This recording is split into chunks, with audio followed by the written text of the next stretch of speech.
الرجیم بسم اللہ الرحمن الرحیم۔ عزیزان مان، آج مئی 1974 کی 12 تاریخ ہے اور درس قرآن کریم کا آغاز سورہ ہود کی آیت 115 سے ہو رہا ہے۔ 11/115۔ جیسا کہ پہلے بھی کئی بار یہ ذکر آ چکا ہے، قرآن کریم کا انداز یہ ہے کہ عام طور پر وہ آیتوں کے آخر میں خدا کی کوئی نہ کوئی صفت لاتا ہے۔ ایک آیت کے آخر میں خدا کی کوئی صفت، وہ خبیر علیم، غفور الرحیم وغیرہ۔ تو یہ چیز یوں ہی ردیف کے طور پہ نہیں آ جاتی، یہ بڑی اہم چیز ہوتی ہے۔ اگر ذرا غور کیا جائے تو نظر آتا ہے کہ اس آیت میں جو بات کہی گئی تھی اس کی تائید، شہادت، صداقت سمٹ کر خدا کی اس صفت میں آتی ہے جو وہ اس آیت کے آخر میں لاتا ہے۔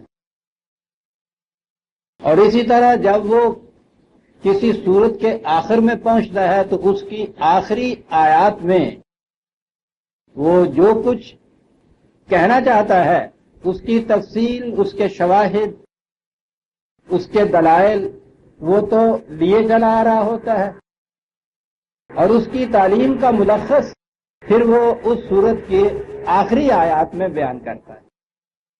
تو اس اعتبار سے آیت کے آخری الفاظ جو عام طور پر خدا کی صفات پر مقتضی ہوتے ہیں، اور سورتوں کی آخری آیات اور زیادہ غور طلب ہو جاتی۔ سورہ ہود کے متعلق آپ دیکھ رہے ہیں کہ اس میں شروع سے حضرات انبیاء کرام علیہ السلام اور امم گزشتہ کے احوال و قوائف بیان ہوتے چلے آ رہے ہیں۔ کوئی تاریخی داستانیں تو بیان نہیں ہوتی اس میں۔ کہا یہ گیا ہے ہر قوم کی زندگی کے واقعات، اس قوم کے معاشرے اور نظام کے حالات، اور اس کے ساتھ ہی ان کی جرائم کی فہرست میں سے وہ سب سے بڑا جرم کہ جس کو ان کی آخری تباہی کا موجب قرار دیا گیا، وہ خرابی، وہ جرم نمایاں طور پر بیان کیا گیا ہے، اور اس کی اصلاح کے لیے پھر خدا کی طرف سے ایک انقلابی پیغمبر آتا ہے، وہ اس کی اصلاح کی کوشش کرتا ہے، اور یہ سلسلہ چلا آتا ہے۔ حضرت نوح علیہ السلام سے چلا ہوا حضرت موسیٰ علیہ السلام تک ہم پہنچ گئے تھے۔ یہ کشمکش حق و باطل ہے جس کی داستان سورہ ہود میں اس تسلسل کے ساتھ بیان ہے۔ وہی چراغ مصطفی کے ساتھ شرار بولہبی کی آویزش۔ یہ سارا کچھ بیان کرنے کے بعد اب جیسا میں نے عرض کیا ہے، آخر میں آ کے تو وہ اس کا ملخص بیان کرتا ہے، تت کڈ کے رکھ دیتا ہے۔ وہ کہتا یہ ہے کہ معاشرے میں برائیاں، خرابیاں عام ہو جائیں، ایک مصلح کے لیے بظاہر یہ مرحلہ بڑا دشوار اور بڑا صعوبت انگیز اور سبق آزما ہوتا ہے کہ سینہ تمام داغ داغ پنبہ کجا کجا نے ہم۔ وہ چیچک کے چھالوں کو دیکھتا ہے کہ کس کس پر مرہم رکھوں میں، کس کس کا علاج کروں میں۔ یہاں تو ظاہر الفساد فی البر والبحر، خشکی اور تری ہر جگہ فساد ہی فساد ہے۔ قرآن کریم نے نظام کے انداز میں تو حضرت صالح علیہ السلام کو یہ کہا تھا، جب انہوں نے کہا تھا کہ میں کیا کروں، سارا معاشرہ بگڑا ہوا ہے، تو ان سے کہا گیا تھا کہ نہیں، کوئی بات نہیں، یہ معاشرے کا بگاڑ جو ہے اس کی اصلی جڑ اور روٹ ہم تمہیں بتاتے ہیں۔ یہ جو مملکت کا دارالخلافہ ہے نا، کیپٹل سٹی، اس میں 9 مجرم بیٹھے ہوئے ہیں، سب سے بڑے اکابر مجرمین۔ آپ سوچ سکتے ہیں دارالخلافے کے اندر جو مجرم بیٹھے ہوتے ہیں اس کے معنی کیا ہوتے ہیں؟ مملکت کا اقتدار جن کے ہاتھوں میں ہوتا ہے وہ وہاں بیٹھے ہوتے ہیں۔ کہا کہ یہ وہاں بیٹھے ہوئے ہیں ان کی اصلاح ہوتی ہے تو اصلاح ہو جائے، تباہ ہوتے ہیں تو تباہ ہو جائے، ان کے اصلاح سے سارا معاشرہ صحیح ہو جائے۔ کہا کہ بگاڑ ہی اوپر کے اکابر جو ہیں ان سے شروع ہوتی ہے بات، اور پھر یہ متعدی طور پہ آگے معاشرے میں چلتی ہے۔ انہیں ذہن میں رکھ۔ اب آگے ان کے متعلق یہ آیا کہ اگر اصلاح کرنا چاہیں اس کا طریقہ کیا ہے۔ عام طور پر تو انسانی معاشرے میں ہوتا یہ ہے نا کہ ایک طبقہ برسر اقتدار آیا، اس نے کچھ ظلم و تعدی سے کام لیا، پھر دوسرا آیا اور اس نے آ کے کہا کہ اتر کاٹو میں چڑھا، اور پھر وہ برسر اقتدار آیا تو اس نے آ کر پہلے نے جو کچھ کیا ہوتا تھا اس سے زیادہ ظلم و تعدی اس نے شروع کی اور زیادہ اس میں خرابیاں پیدا کی۔ یہ سلسلہ چلا آتا ہے، وہ پہلے سے زیادہ خرابیاں پیدا کرتا ہے۔ عام طور پہ دنیا نے یہ طریقہ سیکھا ہوا ہے خرابیوں کو، اس کو خرابیوں کا بدلہ لینے کہہ دیجیے آپ۔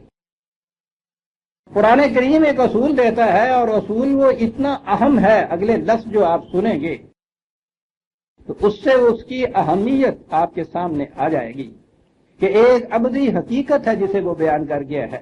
یہ جو 114 آیت کے آخری الفاظ تھے جنہیں میں دہرانا چاہتا ہوں کہ یہاں سے بات آگے چلے گی۔ کہا یاد رکھو یہ سب غلط ہے، ان کا تصور جو ہے خرابیاں مٹانے کا صحیح طریقہ یہ ہے کہ ان الحسنات یذہبن السیئات، خرابی برائی ناہمواری پیدا ہو جائے اس کے ازالے کی صورت یہ ہے کہ اس سے زیادہ تعمیری کام کرو، اس سے زیادہ حسن کارانہ کام کرو، اس سے زیادہ اچھائی تم کرو، اس برائی سے زیادہ برائی نہ کرو، ظلم کا بدلہ ظلم سے مت، ناانصافی کا بدلہ زیادہ ناانصافی کر کے نہ لو، تعدی کا بدلہ زیادہ تعدی کر کے نہ لو۔ ان الحسنات یذہبن السیئات، 4 لفظ ہیں عزیزان مان، ایک ابدی حقیقت بیان کر گیا ہے۔ ناہمواریاں پیدا ہوئی ہیں۔ یہ کسان سے پوچھیے کہ وہ زمین کو کس طرح کاشت کے قابل بناتا ہے۔ اس میں بڑی خرابی کی جڑیں ہوتی ہیں، یعنی پہلی فصل جو وہ کاٹتا ہے تو اس کی جڑیں اس زمین کے اندر رہ جاتی ہیں، وہ نئی فصل کو اگنے نہیں دیتی۔ پہلی بات تو یہ ہوتی ہے کہ ان کو وہ کھیڑتا ہے ہل چلا کے۔ کسی کھیت میں ہل چلا ہوا ہو تو جا کے دیکھیے اس کی ناہمواریاں کس قدر ہوتی ہیں، سارا کھیت ناہموار ہوتا ہے۔ پھر اس کے بعد وہ کرتے کیا؟ ہمارے ہاں کی ذمہ داری کی اصطلاح میں سہاگا کہتے ہیں، عورت سے سہاگا پھیر دیا۔ وہ جتنے بڑے بڑے ڈھیلے ہوتے ہیں وہ پس کے، وہ جتنے خلا ہوتے ہیں زمین کے اس میں وہ پڑ کے اس میں ہمواری پیدا ہوتی ہے۔ یہ عمل صالح جسے کہتے ہیں نا، وہ یہی چیز ہوتی ہے جسے سہاگا پھیرنا کہتے ہیں، ہمواریاں پیدا کرنا جسے کہتے ہیں، وہ یہ کرتا ہے۔ وہ اور مزید ناہمواریاں نہیں پیدا کرتا اس کے اندر، وہ ان ناہمواریوں کو ہمواریوں میں بدلتا ہے۔ قرآن نے حسنات و سیئات کہا ہے، حسنات جو ہے وہ تو پرپورشن کا قائم رکھنا ہے، توازن کا قائم رکھنا ہے۔ کہا کہ جتنا توازن بگڑا ہوا ہو اس کے مقابلے میں اتنا ہی زیادہ شدت سے توازن قائم کرو۔ حسنات جو ہیں وہ برائیوں کو، سیئات کو دور کرے گی، ان کے ازالے کی صورت یہ ہے۔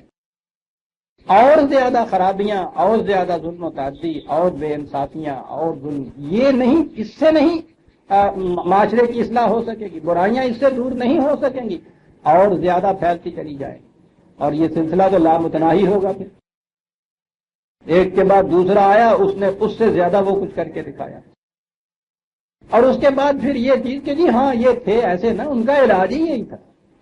ٹھیک ہے، مجرم کا تو یہ علاج کیجئے، لیکن آپ بتائیے کہ آپ کے نامہ اعمال کے اندر تعمیری کام کتنے ہیں، حسنات آپ کے ہاں کتنے ہیں؟ کیا آپ بھی یہ سیئات کا پشتارہ لے کے چلے جائیں گے وہاں؟ حسنات کہاں ہیں آپ کے ہاں؟ کہا کہ یہ ہے طریقہ، یاد رکھو، انہیں سمجھاؤ۔ بڑی سیئات، بڑی ناہمواریاں پیدا کر چکے ہیں، اب اس کا طریقہ یہ ہے کہ اس سے زیادہ حسنات پیدا کریں گے۔ بیماری کا علاج وہ تو ازالہ ہوا، علاج ہوا، دوائیوں سے ہوا، اس کے بعد وہ جو توانائی کام ہوتی ہے، آپ کو پتا ہے کہ بیماری کے بعد عام حالات سے بھی زیادہ تقویت بخش غذائیں دی جاتی ہیں مریض کو، اور زیادہ تقویت بخش، اس لیے کہ ایک تو وہ جو بیماری نے اس کی توانائی کو ضائع کیا ہے اس کی ریکوپمنٹ ہو جائے، اور پھر اس کے بعد مزید اتنی توانائی ہو جائے کہ اگر دوبارہ حملہ کرے وہ جراثیم تو وہ ان کی مدافعت کے قابل ہو جائے. یہ حسنات ہیں. بیماری کی پیدا کردہ جو کمزوری ہے اس کو ظاہر کرنے کا طریقہ تو حسنات ہے. ان الحسنات یذھبن السیئات اصول ہے زندگی کا. اتنا اہم اصول کے کہا کہ ذالک ذکری للذاکرین. اور اب اگر ذکر کے معنی لے لیں گے آپ جو مسجدوں کے آپ کے ہاں یا خانقاہوں میں ہیں تو وہ تو کہیں گے نا کہ یہ آیا ایسی ہے کہ اس کا ذکر اگر کیا جائے یعنی 1.25 لاکھ مرتبہ اس کو اگر پڑھا جائے تو بس اس سے سیئات چلی جاتی. یا ذکر قلب کے اوپر جو وہ عشاء کی نماز کے بعد اب آپ کو عام مسجدوں میں سنائی دے رہا ہے. پہلے تو یہ کہیں کہیں ہوتا تھا تو اب تو پھر وہ ایک دوسرے سے متنافسین پڑھنے کی کوشش کرتے ہیں نا. اب قریباً ہر مسجد میں یہ کچھ شروع ہو گیا ہے. اس کا نام ذکر ہو. قرآن کی روح سے ذکر وہ چیز ہے کہ جس کو انسان ہر وقت سامنے رکھے. اس کے معنی یہ ہے کہا کہ یہ وہ اصول ہے کہ جس کو ہمیشہ سامنے رکھو. کبھی نگاہوں سے اوجھل نہ ہونے دو کسی صورت میں، طیش میں بھی اور غضب میں بھی اور نا امیدی میں بھی اور غصے میں بھی انتقام میں بھی کوئی کیفیات طاری ہوں، لیکن اسے نگاہوں سے اوجھل نہ ہونے دو. کیا بات ہے صاحب، ذکر للذاکرین. جو بھی چاہتا ہے کہ وہ یہ کیفیت پیدا کرے اس کے لیے ضروری ہے کہ وہ اس چیز کو ہمیشہ نگاہوں کے سامنے رکھے. کس چیز کو؟ کہ ان الحسنات یذھبن السیئات. تعمیری کام ہی تخریبی کاموں کا ازالہ کر سکتے، اسے نگاہوں کے سامنے رکھے. میں نے کہا تھا نا کہ جسے وہ ابدی حقیقت کہتا ہے، ناقابل تبدل اصول بیان کرتا ہے، اس کے متعلق کہتا ہے کہ اسے نگاہوں کے سامنے رکھو، ہمیشہ ہر حال میں اسے نگاہوں کے سامنے رکھو.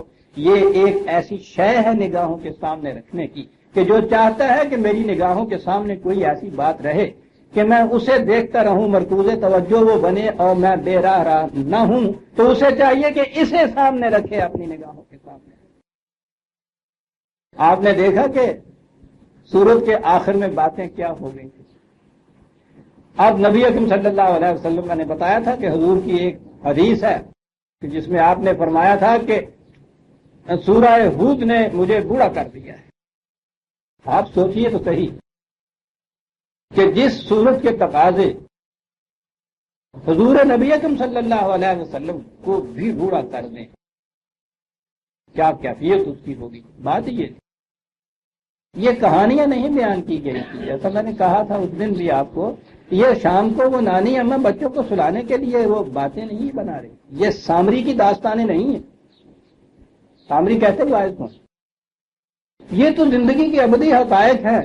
اور یہ ایک پیغامبر حقیقت، یہ پیغامبر انقلاب جو آیا تھا، اب اسے جو شروع سے آخر تک سنایا گیا ہے کہ کس کس قسم کی قومیں آئیں، کس قسم کے پیغامبر آئے، انہوں نے کیا کیا مصیبتیں اٹھائیں، کس قدر مشقتیں برداشت کی، کتنی مخالفتیں ہوئیں، کتنے تصادمات ان کے ساتھ ہوئے. قرآن دوسری جگہ کہتا ہے کہ ایسے وقت آ جاتے تھے کہ رسول اور ان کے ساتھی چیخ اٹھتے تھے کہ یا اللہ کہاں ہے تیرا وہ وعدہ، کب آئے گا. یعنی یہ کیفیت تھی تزلزل کی. ایسی مشکلات کا سامنا آ جاتا تھا. وہ سارے گنانے کے بعد نبی اکرم صلی اللہ علیہ وسلم سے پہلے تو یہ کہا گیا تھا کہ آپ سن لیا جو کچھ ہم نے کہا ہے، فاستقم کما امرت ومن تاب معک ولا تطغوا.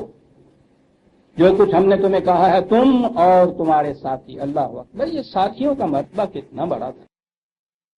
تم اور تمہارے ساتھی توازن برقرار رکھتے ہوئے جم کے کھڑے ہو جو اس بات کے اوپر. فاستقم کہا ہے یہاں سے، کاما ہے. یہ کھڑا وہی رہ سکتا ہے کہ جس کا توازن صحیح ہو. ذرا توازن بگڑے پاؤں کا تو اس کے بعد تو کوئی کھڑا ہی نہیں رہ سکتا. اس لیے اس چیز کو پہلے کہا فاستقم کہ یہ تو مثبت چیز ہے، حکم دیا ہے. آگے کہا ہے ولا تطغوا، اس کی وضاحت کر دی ہے کہ دیکھنا کہیں اس میں توازن نہ بگڑ جائے تمہارا، حد سے آگے نہ بڑھ جانا. فاستقم، جم کے کھڑے ہو جاؤ توازن کو دوش راستے پہ. صراط مستقیم تو اسی لیے اسے کہا جاتا ہے. سیدھا راستہ ہی نہیں، سیدھے میں کے لیے تو صراط ہی لفظ کافی تھا. صراط کہتے ہی سیدھے راستے کو، وہ مستقیم ساتھ کیوں؟ سیدھے کے ساتھ توازن بدوش ہونا. توازن ہے حقیقت میں حسنات کسے کہتے ہیں. حسن تو نام ہی توازن کا ہے. اسی لیے خدا کی صفات کو اسماء الحسنی کہا گیا. صفات تو بہت ہیں، ان میں صحیح توازن قائم رکھتے ہیں. نسخے کے ہر جز میں شفا ہوتی ہے، لیکن مریض کے لیے شفا اس وقت ہوتی ہے جب اس کے نسخے کے اجزاء میں توازن صحیح ہو. اجزاء سارے رکھ لیجئے، توازن بگاڑ دیجیے، وہی تریاق ظاہر ہو جاتا ہے. تو یہ توازن نہایت ضروری چیز ہے، اسی الاسماء الحسنی ہے. خدا کی صفات میں توازن. الحسنات سیئات کے مقابل میں فاستقیم کہا ہے، ولا تطغوا ساتھ کہا ہے، اس کے توازن رکھتے ہوئے. آپ یہاں یہ چیز کہی کہ یاد رکھو. پھر آپ سوچئے کہ 13 سال تک اس مکے والوں نے ان کے ساتھ کیا کچھ کیا تھا. مدینے میں آئے تو ان کو کچھ قوت حاصل ہو گئی، یہ سب کچھ کیا. وہاں کہا جا رہا ہے کہ یاد رکھو حسنات سے سیئات جو ہے ان کا ازالہ ہوتا ہے. اب یہ بات کہ قوت اور اختیار تمہارے ہاتھ میں آ گیا ہے اور تم یہ کہو کہ انہوں نے ہمارے ساتھ یہ کیا تھا، ہم اس سے زیادہ یہ کچھ کریں گے ان کے ساتھ، یہ بات نہیں ہے. اور پھر اس کے لیے وصبر، پھر وہی بات آ گئی صبر کے معنی. ہمارے ہاں تو صبر کے معنی صبر شکر ہوتا ہے. اچھا میم صبر کا یہ اللہ والوں آ گیا. میری بیٹی ہنسی ہے کہ بابا جی نے ابھی کہنا ہے کہ چوتھی لڑکی پیدا ہونے پہ یہ آگے انہوں حوصلے دے دیے نے آن کے پھر کوئی گل نہیں کہنا. صبر کرتے، مرنے پہ صبر، ناکامی پہ صبر ہے ہی چیز. یہ سب خود اس صبر کے اندر یہ ہے جسے کہتے ہیں نا کسی چیز کا پھر وہی توازن برقرار رکھنا جسے آپ کہتے ہیں. ایسے جم کے کھڑے ہو جانا.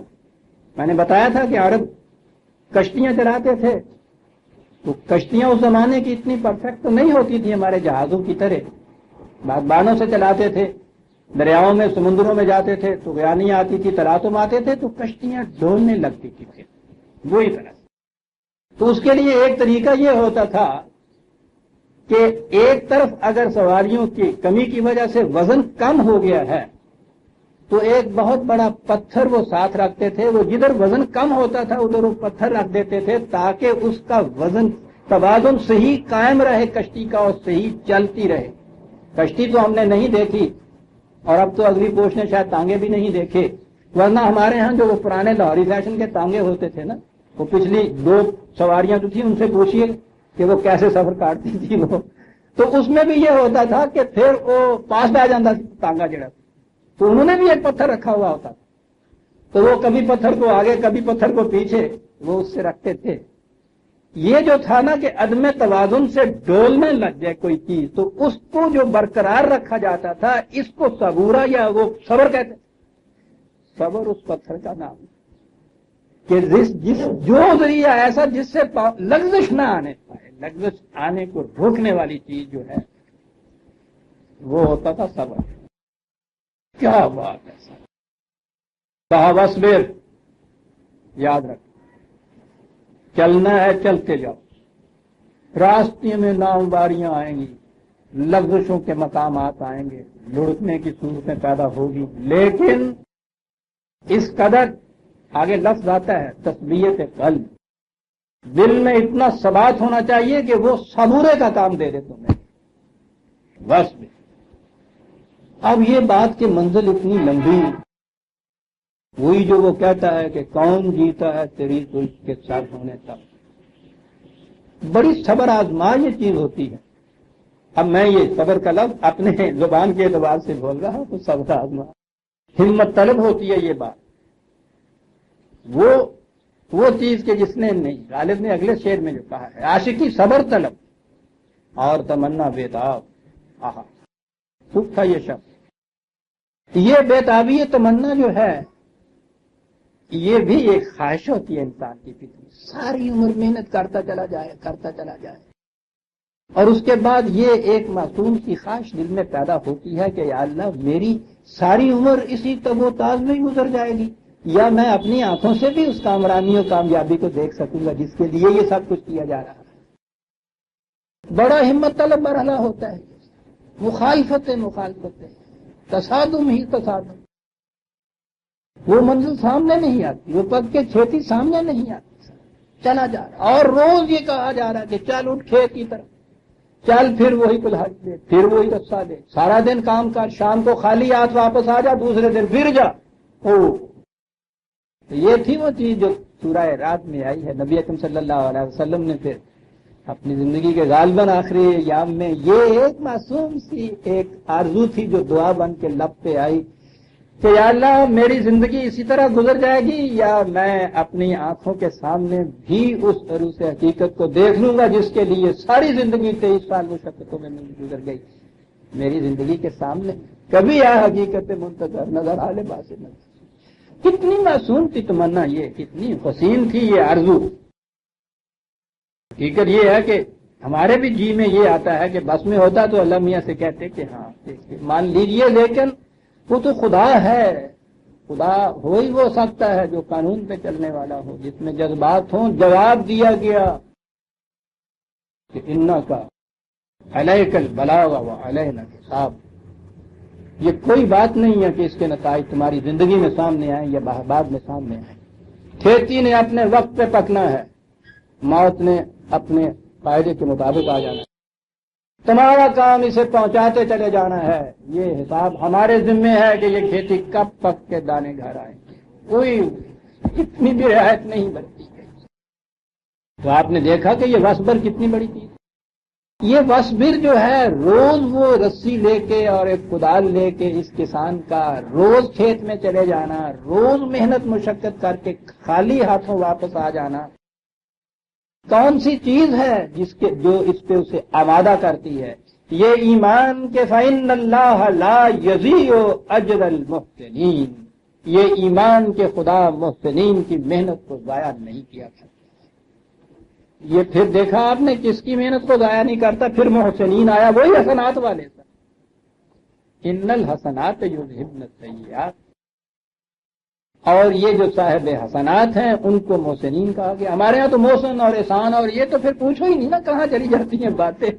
ہمارا تو ان الفاظ کے معنی نہیں، سب سے بڑی سازش جو ہوتی محسن۔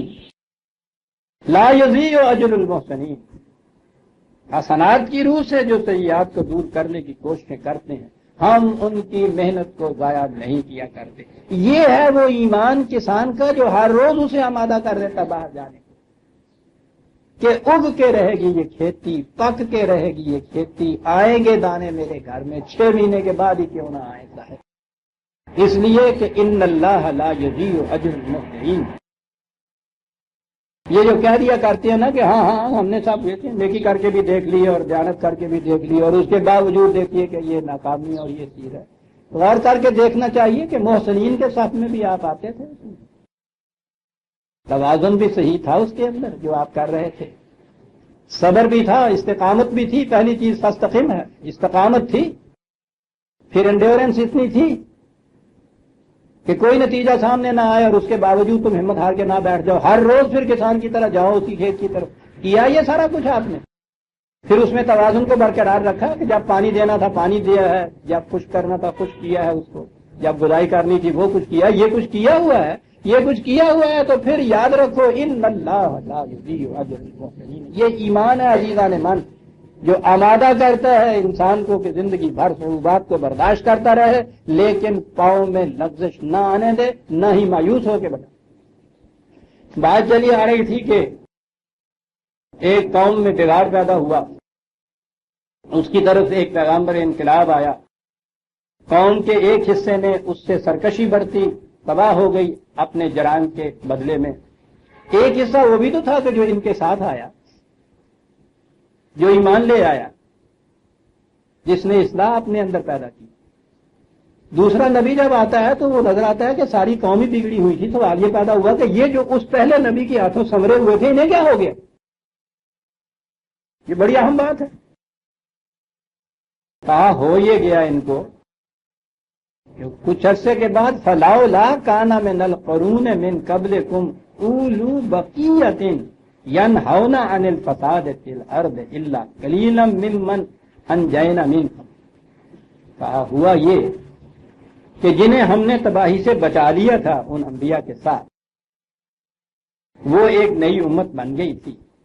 یقیناً صالحین کی امت تھی یہ، حسنات کے تباہ کرنے والے یہ لوگ تھے، کہا پھر اس کے بعد پھر یہ کہ یہی کیفیت کیوں نہ رہی ان میں کہ جہاں کہیں فساد رونما ہوتا یہ اس فساد کو دور کر، یہ کیفیت ان میں کیوں نہ رہی؟ پھر تو ہوا یہ کہ کچھ عرصے کے بعد پھر یہ اصلاح یافتہ امت کی آگے بات آتی ہے کہ کیوں ایسے ہو گئے، وہ تو میں آگے عرض کروں گا۔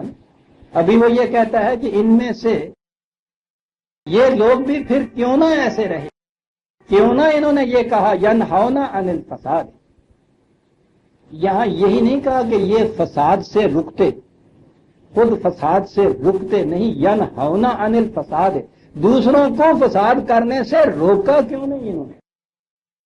یہاں تو سوال خود تیر کر پار چلے جانے کا نہیں ہے عزیزان ایمان، یہاں تو ڈوبتے کو بچانے کا سوال ہے۔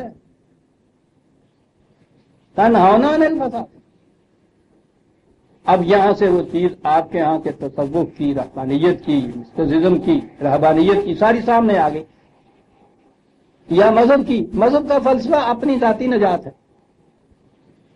یہ سارا تصوف اور ساری رہبانیت آپ کی یہ ہے کہ میں مقرب بارگاہ الہی بن جاؤں، جاننے میں جائے یہ سارا معاشرہ جو کچھ بھی ہوتا ہے، میں یہ میری نجات ہو جائے کسی طرح سے۔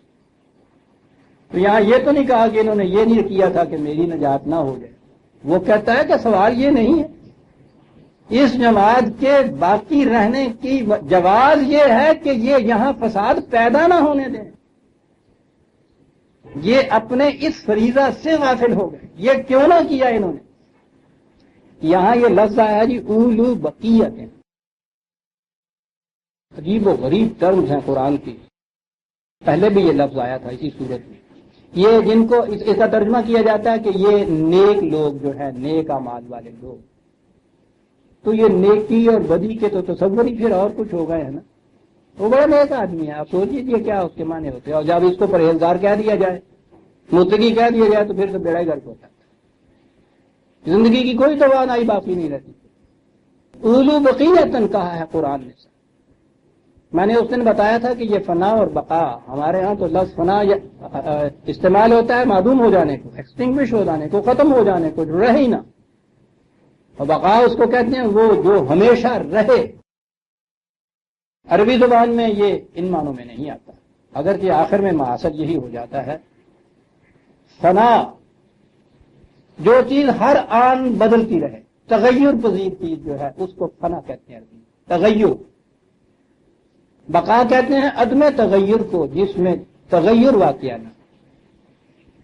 خدا کے متعلق جو کہا ہے یبقى وجہ رب کا ذوالجلال والے، ہمیشہ رہنے والا نہیں، اس کے معنی وہ ہے کہ جس میں کبھی تغیر نہ آئے۔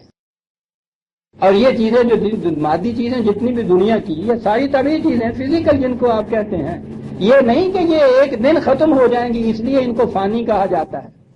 دنیا فانی ہے اس کے معنی یہ نہیں کہ کسی ایک دن جا کے اس نے نہیں رہنا، بلکہ یہ کہ یہاں ہر آن ہر شے میں ایک تغیر واقعہ ہوتا رہتا ہے۔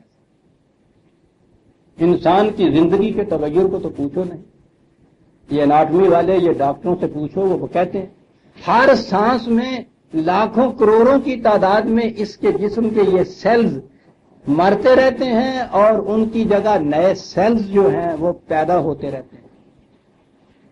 چنانچہ اب تحقیق یہ ہے، پہلے تو کہتے تھے 7 سال میں، اب یہ کہتے ہیں کہ 3 سال میں انسان کا سارا جسم نیا ہو جاتا ہے، اس کا پرانا ایک سیل بھی باقی نہیں رہتا۔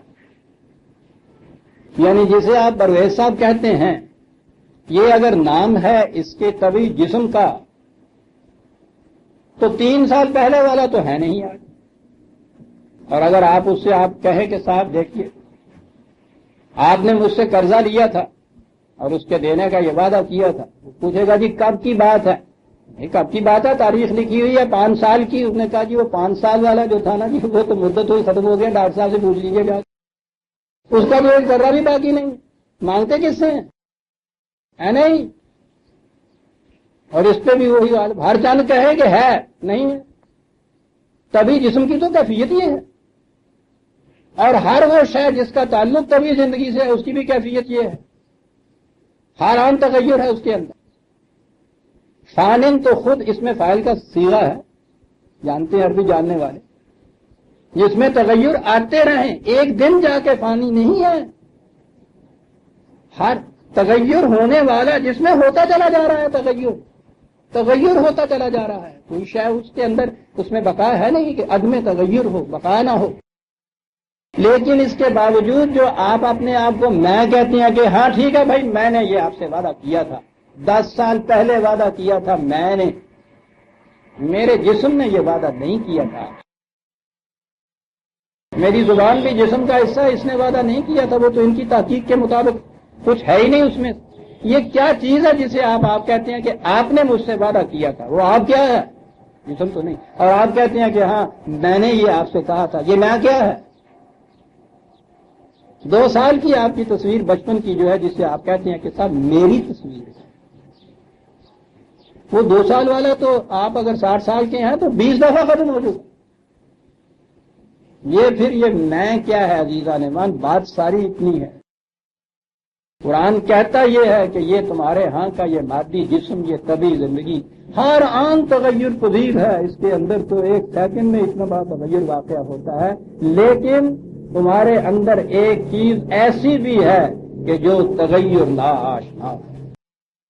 باورلے نے اس کو کہا تھا، برگسان کا ہے اگرچہ وہ فکرہ، لیکن استعمال اس نے یہ کہا ہے کہ جسے میں کہا جاتا ہے چینج لیسنس ان چینج۔ اس تغیرات کی دنیا میں ایک ناقابل تغیر شے جسے میں کہا جاتا ہے، اور قرآن نے یہی چیز کہی ہے عزیزان من، جئتمونی فرادہ جسے کہا ہے کہ جتنی چیزیں جنہیں تم میری کہتے ہو یہاں، وہ ساری کی ساری یہاں رہ جاتی ہیں، اور تمہاری میں جو ہے وہ ہمارے پاس تنہا آئے گی۔ تو جتنی بات اولو بقیہ تنائسی، یاد رکھیے گا کہاں سے بات چلی، تو باقی تو چیز وہ ہے کہ جس میں تغیر نہیں آتا۔ یہ جس قدر بھی آپ تک وہ تاز کرتے ہیں، کوششیں کرتے ہیں، صحیح و کاوش کرتے ہیں، اس کے بدلے میں کوئی چیزیں آپ کو ملتی ہیں، مادی چیزیں بدلے میں ملتی ہیں، روپیہ ملتا ہے، مکان ملتا ہے، آسائشیں ملتی ہیں، یہ سارا کچھ ملتا ہے۔ یہ سارا کچھ تو وہ ہے کہ جو فانن ہے، وہ تو بدلتا رہتا ہے، لیکن جو حسنات آپ کے ہاں کی ہیں، جو اقدار کے مطابق آپ کے اعمال ہیں، ان کا ایک اثر مرتب ہوتا ہے آپ کی میں کے اوپر۔ یہ ناقابل تغیر ہے عزیزان من، غور کیجئے، جھوم جائیے۔ قرآن کریم نے ان حسن عمل کو، ان اعمال صالحہ کو، جن کا اثر مادی زندگی کے اندر کی چیزیں نہیں، جن کا اثر جا کے اس شے پہ پڑتا ہے کہ جو ناقابل تغیر ہے، ان لوگوں کو اولو بقیتن کہا ہے، وہ لوگ جو ناقابل تغیر نتائج کے حامل ہیں۔ اللہ اکبر، اولو بقیت، اس ہر آن تغیر پذیر کائنات کے اندر اولو بقیت۔ قرآن عزیزان ایمان نصاب کی کتاب، یہ تو نصاب میں سبکن درسن پڑھنے اور پڑھانے کی کتاب، ایک ایک لفظ کے اوپر آپ دیکھیے، اور یہی وہ چیزیں ہیں۔ وہ یہ نہیں ہے کہ ان اعمال کے بدلے میں اس دنیا کی یہ نعما، آسائشیں اور برکات اور ضروریات جو ہے ان کو نظر انداز کر دیتا ہے، بالکل نہیں۔ وہ کہتا ہے کہ یہ بھی ملے گی، آتے نا پھر دنیا حسنتم، اس کے بعد ہے پھر آخرت حسنتم، یہاں بھی سب چیزیں وہ دیتا ہے، نہایت ضروری ہے یہ بھی، لیکن یہ قابل تغیر و تبدل، ان میں تبدیلیاں آتی رہتی ہیں، بدلتی رہتی ہیں، یہ ساری چیزیں بدلتی رہتی ہیں۔ اس لیے منتہا اور مقصود بذات یہ چیزیں نہیں ہیں، یہ ملتی ہیں، یہ ذریعہ ہوتا ہے آپ کے جسم کی پرورش کا، اس لیے کہ آپ کی ذات کی نشو و نما اس سطح زندگی پہ جسم کے ذریعے سے ہو، اس لیے اس ذریعے کا قائم رکھنا اور توانا رکھنا، اچھا رکھنا ضروری ہے۔ گھوڑے کا تن و من توانا ہونا اس لیے ضروری ہے کہ آپ اس پہ سواری کر کے منزل پہ پہنچتے ہیں، اور اگر کوتل گھوڑا ہی آپ باندھ رکھیں استبل میں، کھلاتے جائیں پلاتے جائیں، یہ ذات موٹا ہو رہا ہو درشنی، اور سفر کے قابل ہو ہی نہ وہ۔ قرآن ان چیزوں کو ذرائع قرار دیتا ہے، ذرائع بھی ضروری ہیں، لیکن اصل جو ان کا محصل ہے آپ کے اعمال حسنہ کا، وہ ہے بقیت، ناقابل تغیر۔ تو ایک چیزیں تو یہ ہیں جو مادی طور پہ آپ کو ملتی ہیں. قرآن میں بڑے لطیف پیرائے میں نتائج کو بتایا گیا ہے. کہیں تو وہ کہتا ہے کہ جزاء بما کانوا یعملون، صلہ ہے، معاوضہ ہے اس کا جو کچھ تم کرتے ہو. یہاں بما کانوا یعملون بے کے ساتھ آیا ہے، بما کانوا یعملون. اور بعض مقامات ہے جزاء ما کان یعملون، تمہارا عمل خود اس کی جزا ہوتا ہے. ترجمہ تو کیا کیا ہے؟ ایک جگہ اعمال کی جزا یا اس کا بدلہ، اور دوسری جگہ خود وہ عمل اس کا بدلہ. جو میں مثال دیا کہتا ہوں کہ کسی کلی سے یہاں یہ کہا جائے کہ یہ دیکھنا میری چٹھی لے جانا 2 میل کے فاصلے پہ، وہ ہمارے یہاں کے دوست ہیں، وہاں چھوڑ آنا. ٹھیک ہے جی، کیا ملے گا؟ اسے کہا کہ 1 روپیہ ملے گا تمہیں. تو وہ 2 میل سفر کر کے چھوڑا تھا، اس نے محنت کی، 2 میل چلا، اس کو 1 روپیہ ملا. یہ جزاء بما کانوا یعملون، جو اس نے کیا تھا یہ اس کا یہ بدلہ ہے. اور آپ جو صبح سیر کے لیے گئے 2 میل، تو واپس جب آتے ہیں تو آپ کو تو اس سے روپیہ پیسہ کچھ نہیں ملتا، لیکن ملتا ہے نا کچھ. کیا ملتا ہے؟ جزاء ما کانوا یعملون، یہ جو کیا ہے آپ نے وہی اس کا بدلہ مل گیا. حسنات کے وہ نتائج جو انسانی ذات پر مرتب ہوتے ہیں وہ غیر متبدل ہوتے ہیں. قرآن نے نیک عمل یا حسن عمل کی جگہ یہاں اولو بقیتن کہا ہے کہ یہ جنہیں ایسا بنایا تھا ان کے نبی نے، یہ ایک پروگرام دیا تھا. کہا کچھ عرصے کے بعد پھر کیا بات ہے یہ فلاولا کا نا، وہ ان کو کیا ہو گیا، ان کی مار واقعی ستیہ کہ آہستہ آہستہ پہلے یہ اس مقام پہ پہنچے کہ ٹھیک ہے صاحب ہماری اپنی اصلاح جو ہے بس وہ ہے نا مطلوب، ٹھیک ہے میاں باقی ہے نا کی کرتے. اور اس کے بعد پھر یہ ینہون عن الفساد، پھر ان کی آنکھوں کے سامنے یہ خرابیاں پیدا ہوتی رہیں، انہوں نے اسے روکا نہیں. کیا ہوا ان کو؟ واتبع الذین ظلموا ما اترفوا فیہ وکانوا مجرمین. بڑی آسائشیں ان کو ملی تھیں اس صحیح نظام کے بدلے میں، حسنات کے بدلے میں. انہوں نے ان آسائشوں میں، یہ لفظ ہے، ظلم کا اتباع شروع کر دیا. اور ظلم کے معنی تو آپ کو پتہ، جس جگہ کسی چیز کو ہونا ہو وہ وہاں نہ ہو تو صحیح وہ چیز. فساد میں ہوتا یہی ہے، یہ سب کچھ موجود ہوتا ہے، اپنی جگہ پہ وہ نہیں ہوتا. فسادہ ہوتا ہی ہے کہ اس کو وہاں سے ہلا دیا جائے. اور ہلا دیجئے کسی مشینی کے پرزوں کو اپنی اپنی جگہ سے، پرزے سارے ویسے ہی رکھیے، اپنی اپنی جگہ سے ہلا دیجیے، پھر دیکھیے اس کا نتیجہ کیا ہوتا ہے. کیا بات ہے، چیزیں یہ تھیں ان کے پاس، ساری آسائش کے سامان موجود تھے ان کے، اپنی اپنی جگہ نہیں رکھا. پہلی چیز تو یہ کی، اور اس کے بعد اب جو کچھ تھا اس کو جب اپنی اپنی جگہ نہیں رکھا، فساد کریٹ ہوا، تو وہ جو اطمینان تھا، وہ جو آسائشیں تھیں وہ تو کم ہونی شروع ہو گئیں، مٹنی شروع ہو گئیں. پھر اس کا طریقہ کیا سوچا؟ یہ سارا کچھ تو ملا تھا ان کو اس نے عمل سے، اس میں جب یوں کمی ہو گئی اس ظلم کی وجہ سے تو سوچا کیا ہوا؟ کانوا مجرمین. لفظ کا پہلا تو یہ کہا ہے ظلموا ما اترفوا فیہ، جو کچھ ان کے پاس تھا پہلے تو اس میں یہ کیا نا، اس کا بیڑا ہوا. اب جو اس کے بعد اس میں آئی کمی تو پھر اس کا علاج کیا سوچا. میں نے آپ سے کہا تھا نا کہ عربی زبان میں یہ جرم کا لفظ یہ استعمال کرتے تھے، کسی کے درخت کا پھل کاٹ کے اپنے گھر لے آنا. کہتا پہلا تو یہ تھا ما اترفوا فیہ، جو کچھ ان کو ملا تھا فطرت کی طرف سے اس کو تو انہوں نے ظلم کی بنا پر یوں اجاڑا. اب جو کمی آئی تو پھر دوسرے کے درختوں کے پھل کاٹ کے گھر لانے کی. کہا پوچھتے ہیں آپ کہ یہ لوگ جو تھے انہیں پھر کیا ہو گیا جو یہ بھی پھر بعد میں آ کے اسی قسم کے ہو گئے؟ کہا ہو گیا تھا یہ ان کو پہلے تو یہی صورت تھی کہ جو ان میں سے بغام خیش کوٹڈ میں کہتا ہوں دیندار مذہب پرست تھے، نیکوکار تھے، انہوں نے سمجھا کہ ہمیں دوسروں سے کیا واسطہ ہے، اپنی اپنی نجات کی میاں فکر ہونی چاہیے تھے. ینہون عن الفساد، پہلی چیز تو یہ ہوئی.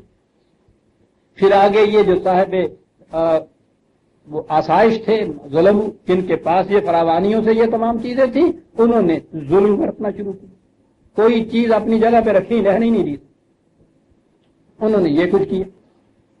اس کے بعد جب کمیاں آنی شروع ہو گئیں تو بجائے اس کے کہ پھر حسنات کی طرف آتے، پھر اس کے بعد حسن عمل کی طرف آتے، اس کا بدلہ کچھ لیتے مجرمین، نیت یہ ہو گئی کہ کسی کے پاس جو نظر آئے وہاں سے لے آؤ کسی طرح سے۔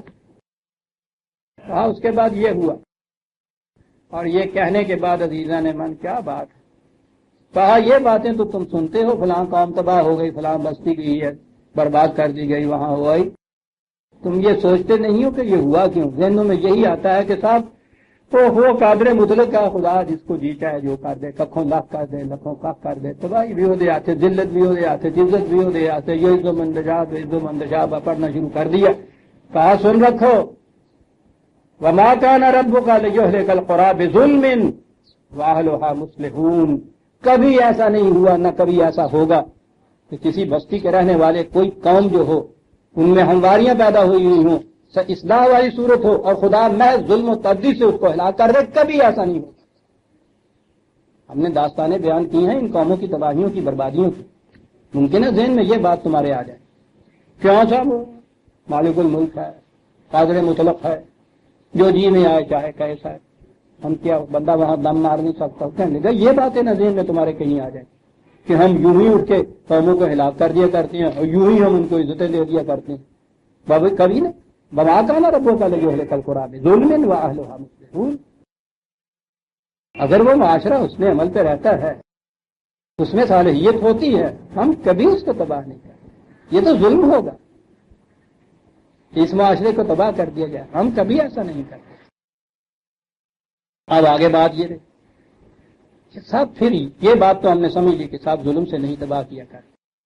اب آگے بات یہ رہی کہ ٹھیک ہے، یہ انسانوں کی ایک جماعت بنی، یہ قوم بنی، یہ امت بنی، امت نے نبی نے اصلاح پیدا کر دی، مصلحین کی بھی ایک قوم بنی، پھر اس میں یہ اختلاف کی صورت کیوں پیدا ہو گئی؟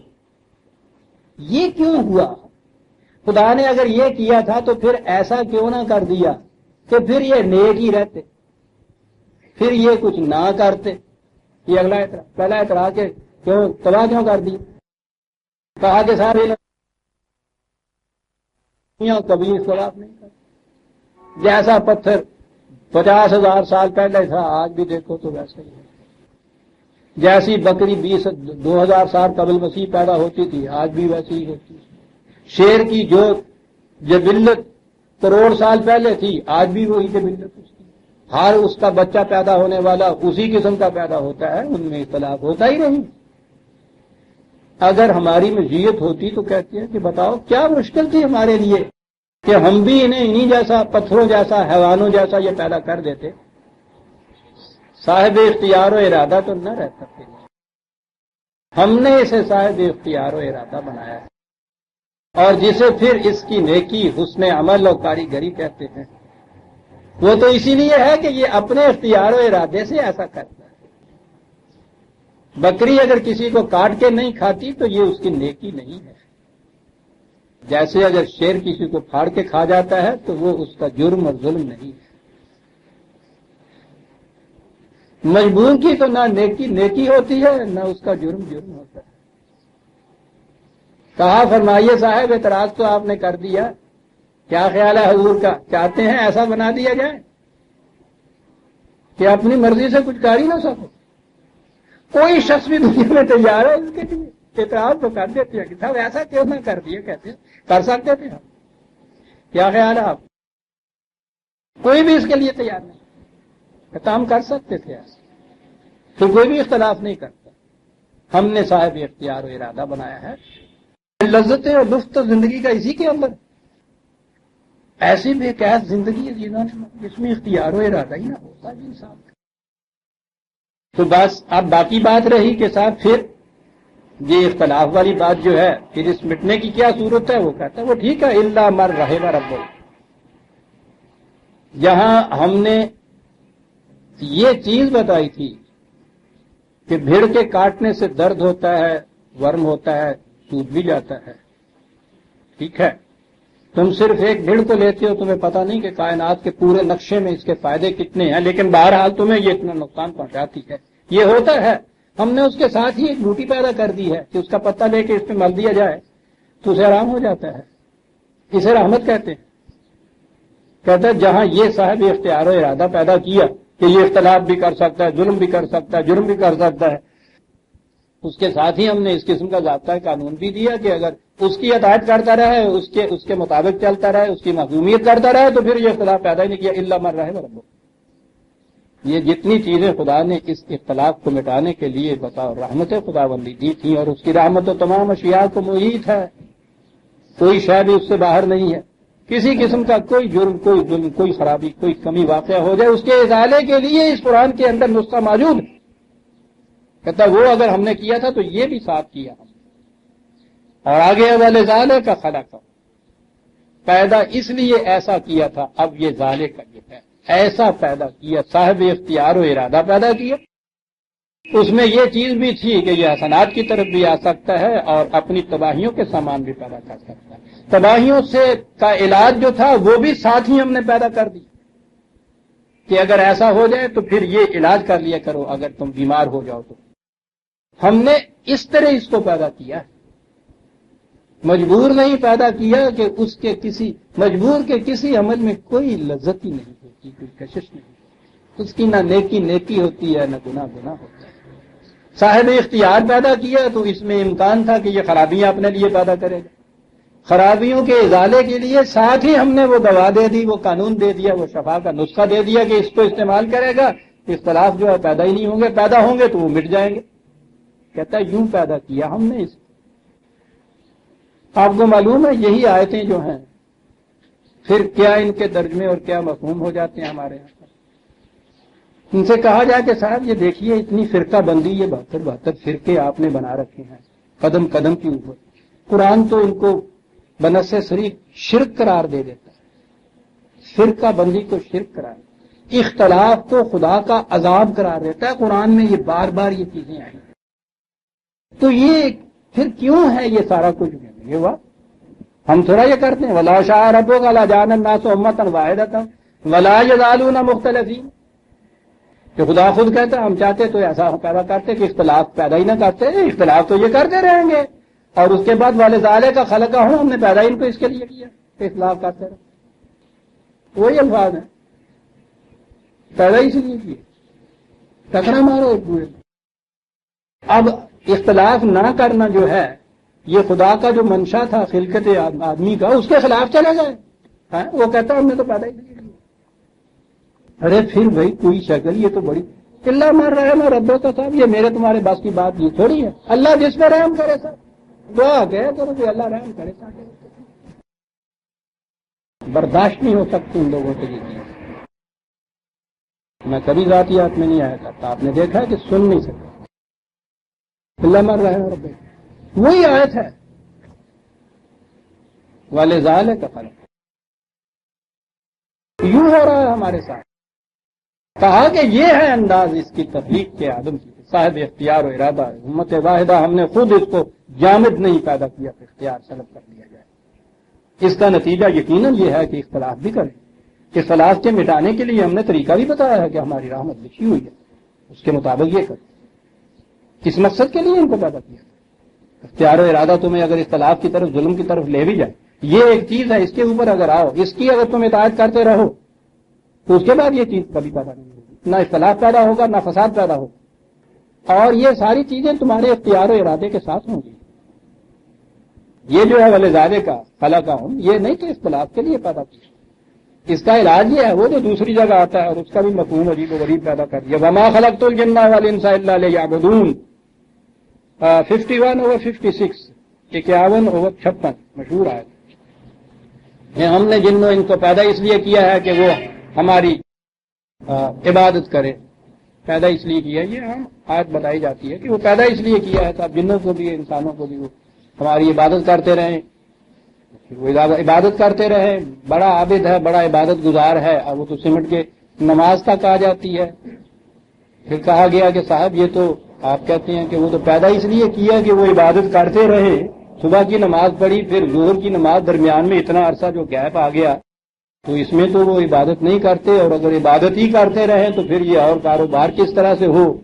یہ چیزیں ہوتی ہیں نا پہلے ایک اینٹ غلط رکھی بنیاد کے اوپر، پھر دیوار کا جو ٹیڑھی اٹھنی شروع ہوئی تو اس کے لیے تعویلیں شروع ہوئی، کہنے لگے نہیں، بات اصل میں یہ ہے کہ صبح کی نماز پڑھ لی جائے، کاروبار میں لگ جائے، پھر ظہر کی نماز اذان ہو پھر آ کے پڑھ لیجیے، تو ان دونوں کے درمیان کا وقفہ سارا عبادت میں شمار ہو جاتا ہے۔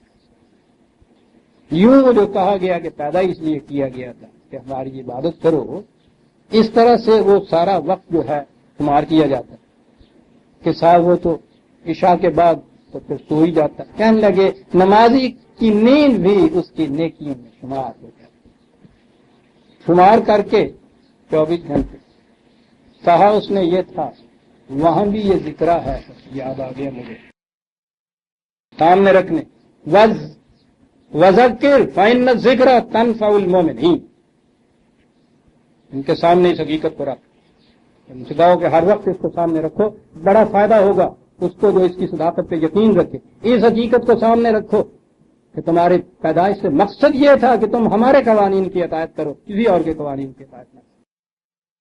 تنفع المؤمنین، اس سے تمہیں بہت فائدے کی بات ہے۔ باقی یہ ساری چیزیں تمہاری کہ یہ صدقہ اور زکوٰۃ اور خیرات، وما اريد منهم من رزق وما اريد ان يطعمون، ہم تم سے کسی رزق کے مطمئن نہیں، ہم قطعاً نہیں چاہتے ہیں کہ ہمیں اللہ باقی کی روٹیاں دیا کرو، یہ کچھ دیا کرو۔ مقصد یہ تھا کہ تم ہمارے قوانین کی اطاعت کرو، وہی یعبدون کا لفظ ہے، وہی عبادت۔ الا من رحم ربک ولذالک خلقہم، یہ ہے تخلیق کا مقصد۔ وتمت کلمۃ ربک لأملأن جہنم من الجنۃ والناس اجمعین، چل بھئی آگے اور بات ترجمہ عام مفہوم بیان کیا جاتا، اور پھر خدا کی یہ بات پوری ہو گئی اور پوری ہو کے رہے گی کہ ہم نے جہنم کو انسانوں اور جنوں سے بھرنا ہے۔ اب پتہ چل گیا پیدا کیوں کیا گیا، جہنم سے بناتا، انہوں نے آگے کیا جی بالم کتوں آئے گا، ہر روز کا ایک ترور نہیں پایا جاتا ہے، وہ جہنم ہے۔ اچھا ہے یہ گل، اے چیزیں تو پہلے پیدا ہو گئی ہوئی سن، اچھا اب پھر جن اور انس پیدا کر دیتے ہیں ہم، پھر ان کو لا کے تو جہنم میں ڈالیں گے، بھریں گے، یہ جہنم کا ایندھن ہو جائیں گے سب۔ اور ایس کام نہیں پیدا کیتا ہے، اس کا نقصان عزیزان من کیا کہا کہ یہ سارا کچھ ہے، یہ بھی نظر آ گئی بات کہ اختیار و ارادہ دیا، اس کے ساتھ ہی یہ بھی چیز ہے کہ پھر اس قسم کا ضابطہ ہدایت بھی دے دیا، یہ رحمت کا سامان بھی دے دیا۔ اس کے باوجود ہم دیکھتے یہ ہیں کہ اکثریت انسانوں کی پھر بھی اختلافی کرتی رہتی ہے، پھر بھی ظلمی کرتی رہتی ہے، پھر بھی معصیتی کرتی رہتی ہے۔ تو یہ تو سارے جتنے بھی ہیں اس قسم کے لوگ، یہ تو نظر آتا ہے کہ یہ تو جہنم کی زندگی گزار رہے ہیں، یہاں بھی جہنم کی زندگی گزار رہے ہیں، آگے چل کے بھی جہنمی کی زندگی گزاریں گے۔ کہا یہ ٹھیک بات ہے، اور تمہیں بتائیں کہ اس کی وجہ کیا ہے۔ کہا والا کا 7/179 بڑی اہم آیت، 7/179۔ وَلَقَدْ ذَرَأْنَا لِجَهَنَّمَ كَثِيرًا مِنَ الْجِنِّ وَالْإِنسِ، وہاں یہ تھا تمت کلمۃ ربک لأملأن جہنم، یہاں کا وَلَقَدْ ذَرَأْنَا، کہنے لگے یہ تو میں نے جن اور انس تو آپ کو بتایا ہوا ہے نا، یہ متمدن مہذب شہری آبادیاں اور یہ نومیڈک ٹرائب جو بدوی آبادیاں ہوتی تھی، عربی زبان میں ان کو جن و انس کہا جاتا۔ وہ نگاہوں سے اوجھل رہتے ہیں نا، باہر رہتے تھے بدو، یہ خانہ بدوش جس کو آپ کہتے ہیں، ٹپری واس ہوں سن ہوں وہ بھی جن نہیں انسی ہو گئے، یا اسی بھی سارے جن ہو گئے ہیں۔ وہاں عربوں کے ہاں اب بھی آبادیوں کی یہی کیفیت ہے۔ تو خیر یہ انسان جو ہیں، کہا کہ یہ گروہ انسانوں کا تم دیکھو گے ان کو، ان کی حقیقت حال صورت سے یہ بات عیاں ہوگی کہ یہ جہنم والے ہیں۔ ایسا نظر آئے گا کہ ان کو تو پیدا ہی جہنم کے لیے کیا گیا۔ دیکھو انداز ہے یہ بات، یعرف المجرمون بسیماہم، کہا مشکل کچھ نہیں ہوتی، مجرم تو اس کی پیشانی سے پہچانا جاتا ہے۔ تم ان کی پیشانیوں کو، ان کو دیکھ کے، ان کی رفتار گفتار چلن انداز معیشت سب کوئی دیکھ کے کہہ دو گے کہ یہ ہے ہی جہنم والے۔ کہا کس طرح سے تم کہہ دو گے، کیا بات ہے وہ ان کے اندر جو پکار کے کہہ دے گی کہ یہ تو جہنم والے ہیں، کہہ دیں گے. اور بات لہم قلوب لا یفقہون بہا، سینوں کے اندر دل رکھتے ہیں، سوچنے سمجھنے کا کام نہیں اس سے دیتے. وَلَهُمْ أَعْيُنٌ لَا يُبْصِرُونَ بِهَا، آنکھیں ہیں ماتھے کے اوپر، دیکھنے کا کام نہیں اس سے دیتے. وَلَهُمْ آذَانٌ لَا يَسْمَعُونَ بِهَا، کان رکھتے ہیں، سننے کا کام نہیں لیتے. اولئک کالانعام، یہ انسان ہے، یہ تو حیوانوں کی طرح ہیں. کہا نہیں، بل ہم اضل، ان سے بھی گئے گزرے کر. اولئک هم الغافلون، یہ سب کچھ یہ ذرائع رکھتے ہوئے اپنے آپ کو پردے کے اندر، یعنی جو عقل و فکر و ہوش و حواس و گوش و چشم سے کام نہیں لیتا دنیا کے اندر، وہ ہیں، ان کی تو صورت حال بتا دیتی ہے کہ جہنم والے. کہا یہ جو اتنا اختلاف کرتے ہیں، یہ سب کچھ یہ سوچنے سمجھنے کے ان کو ذرائع دیے گئے ہیں نا. کہتے سوچتے سمجھنے، کیفیت یہ ہے کہ ان سے کام ہی نہیں لیتے، جذبات کی راؤ میں اتنا بہہ جاتے ہیں. اور قرآن نے کہا ہے کہ جب بھی جذبات انسان پہ غالب آ جاتے ہیں، پھر اس کی یہ عقل و فکر کے جتنے ذرائع ہیں سب معوف ہو جاتے ہیں. اور جب یہ معوف ہو جائیں تو اس کے بعد تو پھر جو کچھ یہ کرتا ہے جہنم کی طرف جانے کا راستہ. کہا اس کو صاحب اختیار و ارادہ پیدا کیا گیا تھا. اختیار و ارادے کے برتنے کے لیے پہلے انفارمیشن چاہیے انسان کے پاس. اندر بیٹھے ہوئے بندوق کے چلنے کی آواز باہر سے آئی، گولی کی آواز کان نے سنی، دل نے کہا بندوق ہے، گولی چلی ہے. چیخ کی آواز آئی، کان نے آواز سنی، دل نے یہ بات کہی کہ کسی انسان کے گولی لگی ہے. چیخنے کے بعد ایک اور آواز آئے کی یا بچے کی آواز آئی یا ماں نے پکارا، مانوس آواز ان کے اندر آئی. بھاگے ہوئے گئے، جا کے دیکھا تو وہ اپنا ایک دوست. واقعہ سارا آنکھوں کے سامنے آ گیا کہ میرا ایک دوست کسی نے اس کو گولی ماری، وہ تڑپ رہا ہے. اور اگر یہاں ایک شرابی پڑا ہوا ہو میرے تو آج آئیے، یا وہ شراب والا تو پھر بھی ذرا تندی اور تیزی ہوتی ہے، بھنگ والا ہوتا ہے مزیدار جو ہوتا ہے. جی ہاں، شار کو بار ہوتا ہے، بھنگ والا گولی چڑی ہے سب کو. بڑا سنو شبرات آج پٹاخا چلن دیا، ماں نے حلوا بھی پکایا ہے، لگا وہ تو کسی چیخن کی آواز کی تو آن ڈی ہوئی ہے. اچھا وہ میرے بھی کیڑی لڑ گئی ہے، اس طرح ہی ہو گیا. وہی آوازیں آ رہی ہیں، چونکہ معروف ہو گئے ہیں یہ سارے ذرائع، صحیح نتیجے پر نہیں پہنچ پاتے. شراب کا نشہ تو بڑی چیز ہے. قوت کے نشے میں آپ دیکھتے ہیں کس طرح سے کہ ہوش آواز سب معروف ہوتے ہیں. جن کو وہ میسر نہیں ہوتی شراب، وہ بیٹھے ہوئے کہہ رہے ہوتے ہیں کہ صاحب نہیں لگ رہا دیکھتا. اسی لیے اہل جہنم نے دوسری جگہ کہا ہوا تھا کہ لا کننا نسمع اور نہ کلو ما کننا اصحاب. جنت کا داروغہ ان سے دربان پوچھے گا یا داروغہ دروازے والا پوچھے گا، السلام علیکم وعلیکم السلام، تم جہنم میں کیسے آ گئے، کیا بات ہوئی، کیا ہوا، تم بڑا انداز عجیب ہے قرآن کا، تم یہاں کیسے کیا بتائیں سب. اگر ہم سنتے اور عقل سے کام لیتے تو کیوں جہنم میں آتے. یہ ہے عزیزان من، سنتے اور عقل سے کام لیتے. تو کہا کہ یہ اختیار و ارادہ اس لیے دیا گیا تھا کہ ذرائع علم سے فیصلے پہ پہنچتے، پھر اپنے اختیار و ارادے سے عمل کے اوپر آمادہ ہوتے اور صحیح اعمال یہ کرتے تو اہل جنت ہوتے. یہ کچھ نہیں کیا گیا، اہل جہنم ہے. نہ جنت والناس اجمعین. اور آگے بات آئی، اب آخری دو آیتیں آ گئی سر قرآن. اے رسول کلن نقص علیک من انباء الرسل، یہ انبیاء سابقہ کی یہ داستانیں تمہیں سنائی ہیں ہم نے اے رسول، کاہے کے لیے ما نثبت بہ فؤادک، تاکہ تیرے دل میں ثبات پیدا ہو. اللہ کتنا بڑا مرحلہ سامنے درپیش تھا. ہر نبی کی داستان میں کہا کہ یہ مشکلات حائل ہوئیں، ہر نبی کی داستان کے بعد کہا کہ اسے کامیابی ہوئی. لاغلبن انا ورسلی، ہم نے لکھ رکھا ہوا ہے کہ ہم اور ہمارے رسول ہمیشہ غالب رہیں. تو اس لیے یہ جو مشکلات آ رہی ہیں تم پہ، یہ ٹھیک ہے، ہمیں احساس ہے ان کا. ہم نے یہ ساری داستانیں اس لیے سنائی ہیں کہ تیرے دل میں ان سے ثبات پیدا ہو. تاریخ کا یہ ہے مقصد عزیزان من کہ اس سے دلوں میں ثبات پیدا ہو. وجاءک فی ھذہ الحق، کو ان داستانوں میں حق تیرے سامنے آ گیا ہے.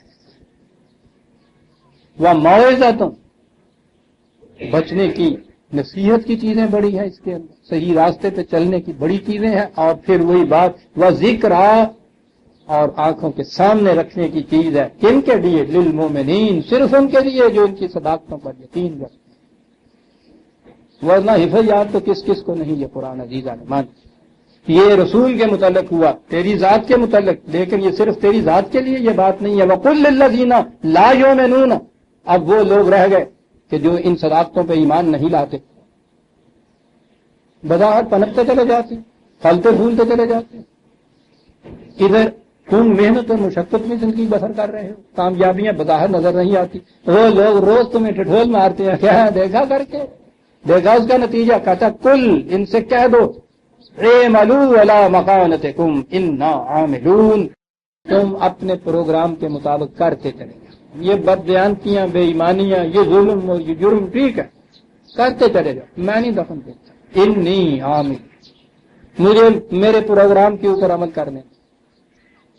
وانتظروا، نتیجے کا انتظار کرو. وَإِنَّا مُنتَظِرُونَ، ہم بھی انتظار کرتے ہیں. یہاں ایک عجیب چیز سامنے آتی ہے عزیزان من، یہ بہت بڑا ایک آپ بظاہر دیکھیں گے تو یہ بڑی مصالحت آمیز چیز ہے کہ ہم نہیں دخل دیتے تمہارے ان معاملوں سے. بہت اچھا، بہت کچھ سمجھا دیکھا، دلائل و برہان کی روح سے تمہیں سمجھایا، عقل و فکر میں تمہارے بات نہ آئی. تاریخی شواہد تمہارے سامنے پیش کیے کہ یہ اجڑی ہوئی بستیوں کے کھنڈرات دیکھ لیجئے، کیا تمہیں بتاتے ہیں، یہ بات بھی تمہارے ذہن میں نہ آئی. اب اس کے بعد آگے پریگمیٹک ٹیسٹ ہے کہ نتائج بتائیں. میں جس پروگرام پہ چل رہا ہوں اس کے نتائج کیا نکلتے ہیں، تم جس پہ چل رہے ہیں اس کے نتائج کیا نکلتے ہیں. وہاں تو تم مانو گے نا یہ بات بھی. یہاں آپ دیکھیے، یہ جو حق پہ ہوتا ہے وہ تو اس چیز پہ بھی آ جاتا کہ بہت اچھا صاحب آپ اپنے پروگرام پہ عمل کیجئے، میں دخل نہیں دوں. یہ جو باطل والا ہوتا ہے وہ اس کی اجازت کبھی نہیں دیتا اس کہ بہت اچھا صاحب آپ اپنے پروگرام پہ عمل کیجئے، ہم دخل نہیں دیتے. قطعاً نہیں وہ کرتا، اس کی تو موت ہوتی ہے اس میں. اور یہی ہے وہ تصادم کی بات. تصادم یہ نہیں ہے کہ یہ اسے نہیں اپنے پروگرام پہ چلنے دیتے. ایک تصادم تو یہ ہے نا کہ یہ اسے نہ چلنے دیں، وہ اسے نہ چلنے دیں. یہ نہیں، یہ جو حق والا ہوتا ہے آپ دیکھیے کس قدر اطمینان اور یقین ہے اس کو اپنے عمل کے، اپنے پروگرام کی صحیح ہونے پہ، صداقت پر. اسے کہتا ہے کہ ٹھیک ہے تم کام کرو اپنے پروگرام کے مطابق، میں دخل نہیں دیتا. وہ کبھی اس کی اجازت نہیں دیتے.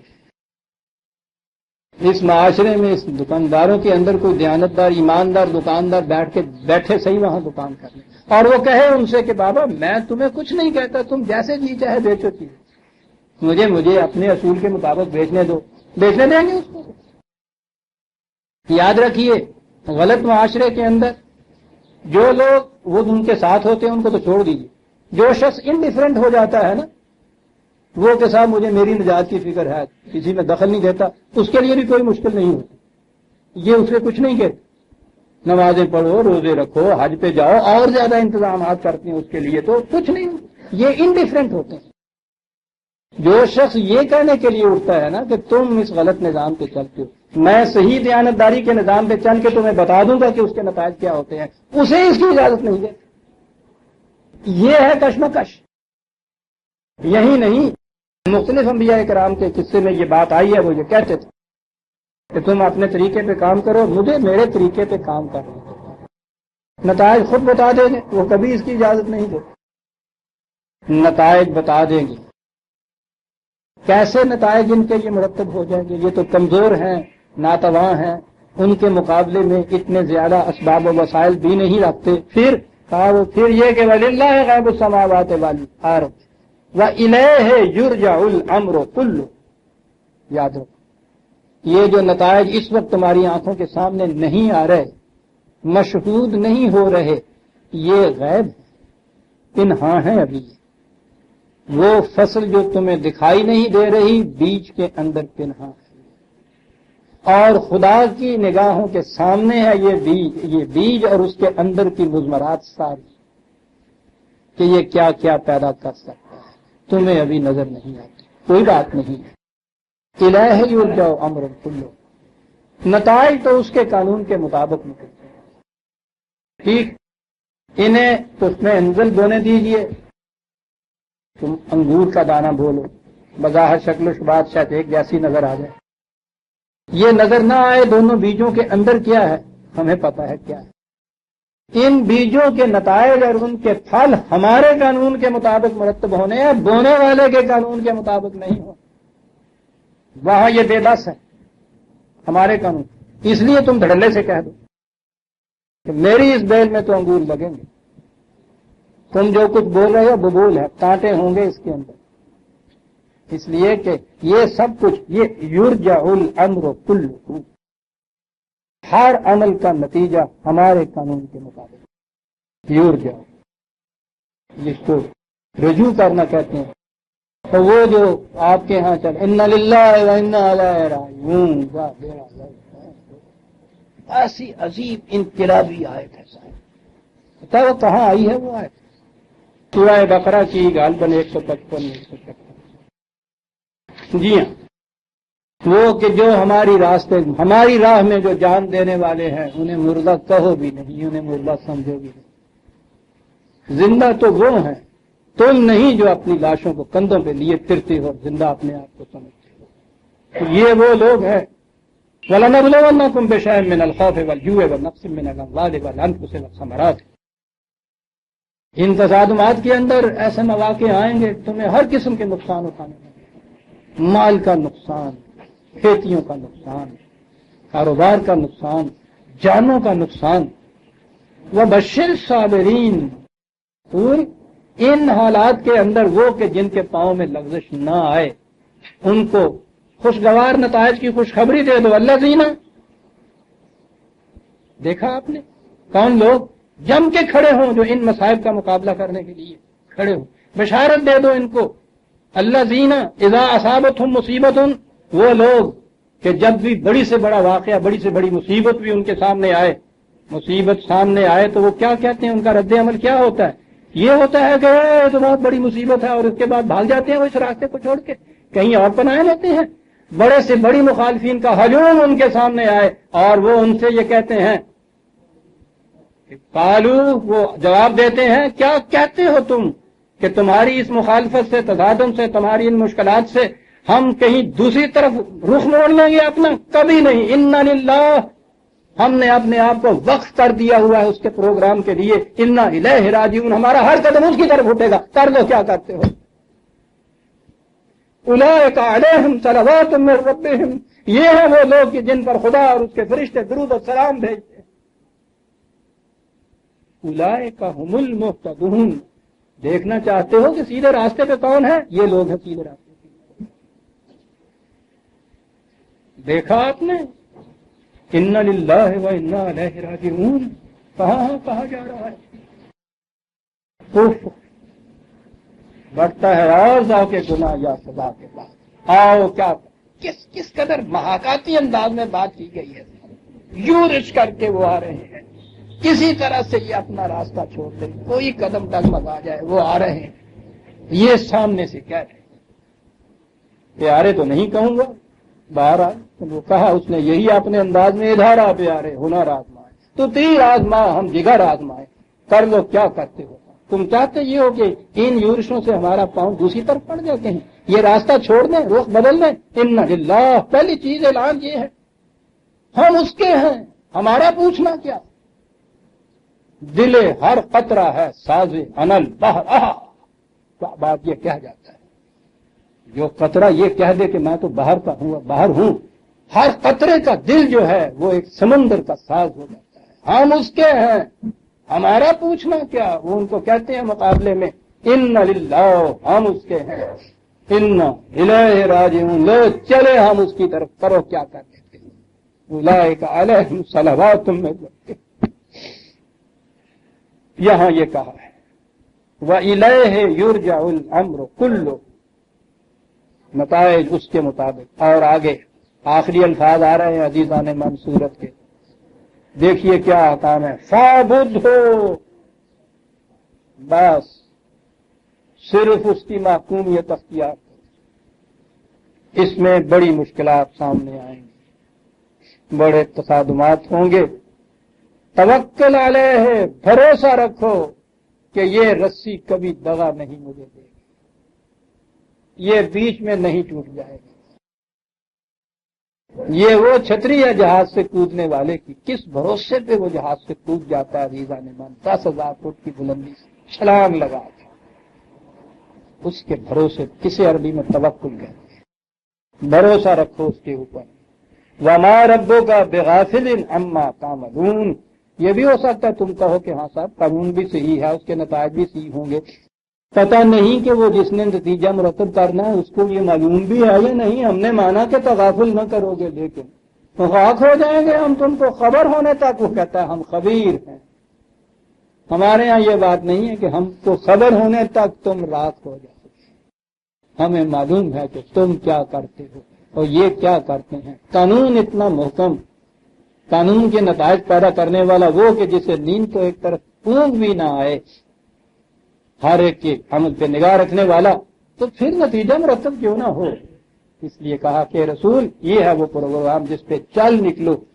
تو سوچئے عزیزان من جو حضور نے کہا تھا کہ سورہ ہود نے مجھے بھولا کر دیا، سورہ ہود ختم ہو گئی، 2-4 منٹ باقی ہیں، لیکن آگے سورہ یوسف آتی ہے، اسے ہم ابتدا سے ہی اگلے درس سے شروع کریں گے۔ اور ویسے بھی تمام قرآن کریم کی صورتوں میں سورہ یوسف ایک ایسی ہے جس میں ایک ہی شخصیت کے حسن عمل کو، پاکیزگی کردار کو ایک مسلسل داستان نور و نکہت کے انداز میں بیان کیا گیا ہے، بڑی حسین داستان، اسے ہم مسلسل ہی بیان کریں گے۔ اگلے درس سے ہم سورہ یوسف لیں گے۔ ربنا تقبل منا انک انت السمیع العلیم۔